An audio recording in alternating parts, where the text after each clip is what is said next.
ప్రభువైన యేసుక్రీస్తు నామములో మీ అందరికీ వందనాలు. Praise the Lord. ఈ ఉదయకాల సమయంలో దేవుని యొక్క వాక్యాన్ని చదువుకుందాం. 125వ కీర్తన మొదటి 2 వచనాలు. యెహోవా యందు నమ్మిక ఉంచువారు కదలక నిత్యము నిలుచు సియోను కొండవలే నుందురు.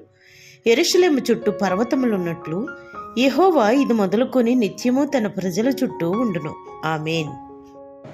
మహాఘనుడు, మహాదేవుడు, పరిశుద్ధుడైన యేసుక్రీస్తు నామమున మీ అందరికీ శుభములు. అందరూ బాగున్నారా? మీరు అందరూ బాగుండాలని దేవుని సన్నిధిలో ప్రతిదినము మీ కొరకు ప్రార్థన చేస్తున్నాం.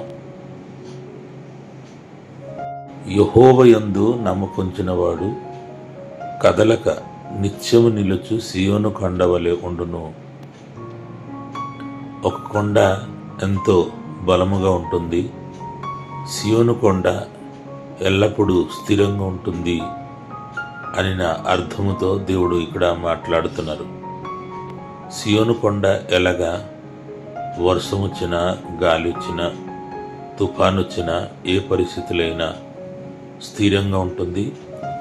అదే రీతిగా యెహోవా యందు నమ్మకుంచిన వారు సియోను కొండ వలె ఉంటారు అని రాయబడుతుంది. ప్రియ దేవుని బిడ్డలారా, విశ్వాసి జీవితము ఇక్కడ సియోను కొండతో సూచిస్తుంది. నిజమే, మన జీవితంలో కూడా ఎన్నో కష్టాలు, బాధలు, ఇబ్బందులు వస్తూనే ఉంటాయి. కానీ మనము దేవుని యందు నమ్ముకుంటున్నాం గనుక, ఆయనే సర్వశక్తి గల దేవుడు గనుక ఆయనే మనలను నడిపిస్తాడు. మనము స్థిరంగా మనం ఉంటాము. ఏ విషయంలో మనం కదిలిపోవడం అవసరము లేదు. హల్లెలూయా.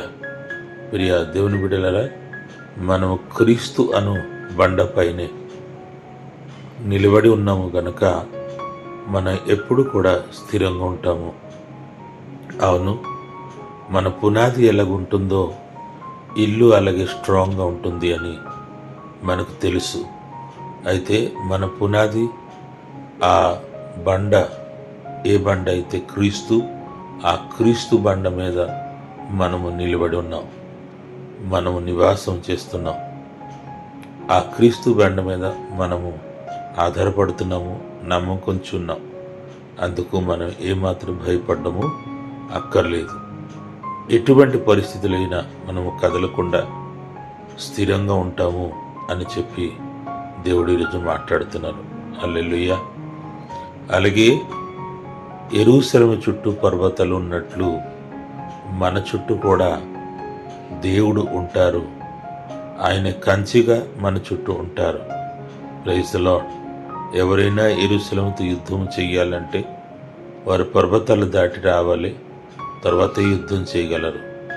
కానీ దేవుడే పర్వతాల కింద మన చుట్టూ ఉన్నప్పుడు ఇంకా ఎవరు మన దగ్గరికి రాగలరు?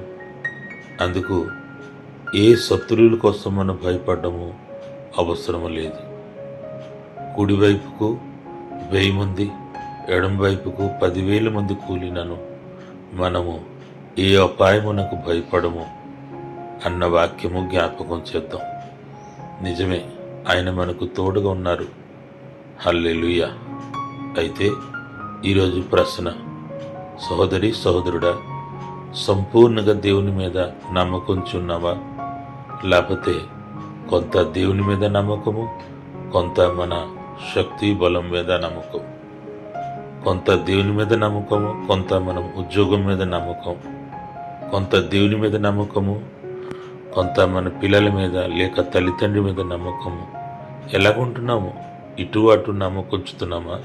లేదా సంపూర్ణంగా దేవుని మీద నమ్మకంచి, దేవుడా నువ్వు మాకున్నావు, మాకు భయం లేదు అని విశ్వాసముతో ముందుకు సాగిపోతున్నామా? ఒకసారి ఆలోచించండి. ప్రార్థన. మహిమగల తండ్రి, నీకు స్తోత్రము. నిజమే తండ్రి, ఎప్పుడైతే మేము నీ యందు సంపూర్ణంగా అనుకుని ఉంటామో, నమ్మకం ఉంచుతాము, అప్పుడు సియోను కొండ వల్ల మేము స్థిరంగా ఉంటాము అని చెప్తున్నాం. ఎటువంటి పరిస్థితులు కూడా మేము కదిలిపోకుండా ఎల్లప్పుడూ నీ వైపు చూచి సాగిపోయే జీవితము ఇస్తున్నాము. అందుకని స్తోత్రం ప్రభువా. యెరూషలేము చుట్టూ పర్వతం ఉన్నట్లుగా మా చుట్టూ నువ్వు కంచి కాపుదలుగా ఉన్నాం, అందుకు కూడా నీకు స్తోత్రం. ప్రియ బిడ్డలను ఆశీర్వదించండి, వారి పనులు దీవించండి, ప్రతి ఒక్కరికి మంచి ఆరోగ్యం దయచేయండి.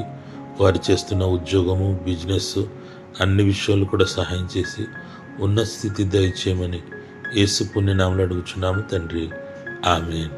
దేవుడు మిమ్ములను ఆశీర్వదించును గాక.